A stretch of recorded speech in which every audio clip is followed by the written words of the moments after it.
All right, let's jump right in. We're going to talk about one of the biggest struggles we all face, right? That constant battle between what you want in this exact moment and what you want most in the long run. I mean, have you ever had this feeling? You've got this huge project, or a workout plan, or maybe a book you've been dying to write, but somehow the pull of your phone or just one more episode is irresistible.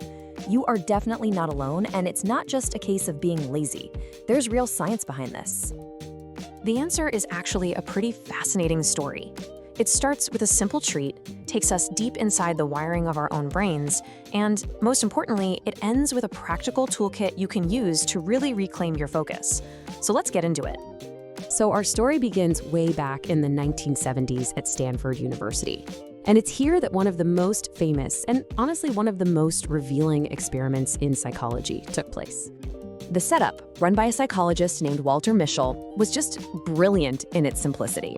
You've got a little kid, a single treat like a marshmallow, and a choice. You can have this one treat right now, or if you can just wait 15 minutes, you'll get two. It's the ultimate test of delaying gratification. What do you think you would have done as a kid? And what the researchers saw was this raw, completely human struggle. I mean, these kids used every trick in the book to fight that temptation. They'd cover their eyes, they'd sing songs, they'd do anything they could to just make it to that 15-minute mark. Now, this is where the findings get really wild. Years later, Mischel actually followed up with these kids, and he found that the ones who were able to wait, the ones who held out for that second marshmallow, well, they went on to have incredibly different lives. We're not talking about small things here. We're talking about huge indicators of success and well-being. So the simple conclusion everyone jumped to was, okay, some people just have more willpower. But is that really the whole story? Is it just some trait you're born with, or is there something much deeper going on inside our brains? To answer that, we have to look under the hood at the neurobiology of it all. It turns out there's a constant tug of war happening inside your head between two very, very different systems. So let's meet our two fighters. In one corner, you've got the planner. That's your prefrontal cortex. Think of it as the sophisticated, rational CEO of your brain. It thinks long-term, but here's the catch. It doesn't fully mature until you're in your mid-20s. And in the other corner, you have the impulsor. This is your ancient reward system. This part of your brain is all about survival, emotion, and immediate rewards. It's powerful, and it's been running the show for millions of years.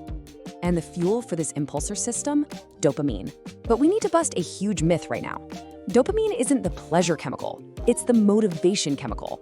It's that feeling of, ooh, I want that. It's what drives you to scroll, to eat, to seek. It's all about the chase, not the reward itself.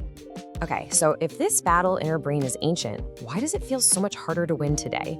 Well, it's because the game has been completely rigged against your planner. Our world has become a playground for the impulsor. I mean, every app, every notification, every single algorithm is perfectly designed to trigger that dopamine system and keep you hooked on easy, instant hits. Our ancient brains were just never built to handle this kind of constant stimulation. Just think about your day. We're surrounded by what we can call cheap dopamine. It's low-effort, high-reward stimulation from social media, alerts, junk food, and endless shows. It's a constant IV drip of motivation, but for things that don't actually get you closer to your real goals. And here's the crucial part. When your brain is flooded with all this cheap dopamine, its baseline actually shifts.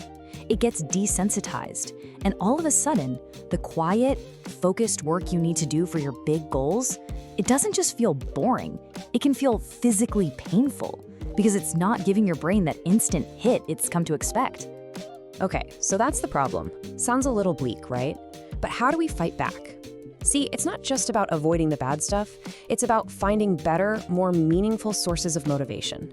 And that's where this powerful idea from psychology called self-determination theory comes in. Psychologists have found that all humans have three deep universal needs.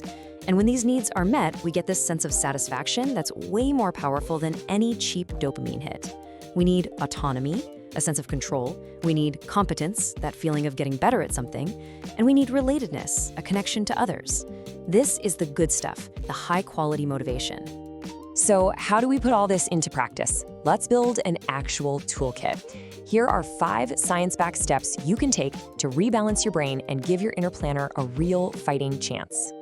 First, hit the reset button with the dopamine fast. Pick one major distraction, social media, junk food, whatever, and cut it out for a few days. This lets your brain's baseline return to normal. Second, visualize your future self. By making your long-term goal feel real and emotional, you give your planner some serious ammunition. Third, design your environment. This isn't about raw willpower. It's about making temptation harder and good habits easier. Stack the deck in your favor. Fourth, create small wins. Break down those massive goals into tiny pieces. This gives you a steady, earned drip of dopamine from making real progress. And finally, number 5, find an accountability ally. Tapping into that need for relatedness by sharing your goal with someone adds a powerful social reward to waiting for the marshmallow. The whole point here isn't to live some boring life without pleasure. Not at all. It's about retraining your brain to find deep satisfaction in the effort itself, in the process of becoming who you want to be, instead of just in the temporary escape of a distraction. You know, in the end, it really comes down to this powerful idea. That quick, fleeting rush from a cheap dopamine hit, it has nothing on the deep, lasting satisfaction that comes from actually doing what you said you were going to do. That feeling of integrity and progress, that's the ultimate reward. So I'll leave you with this to think about. When you look at your life right now, what's that meaningful long-term goal you're working toward? What's that second marshmallow that is truly worth the wait?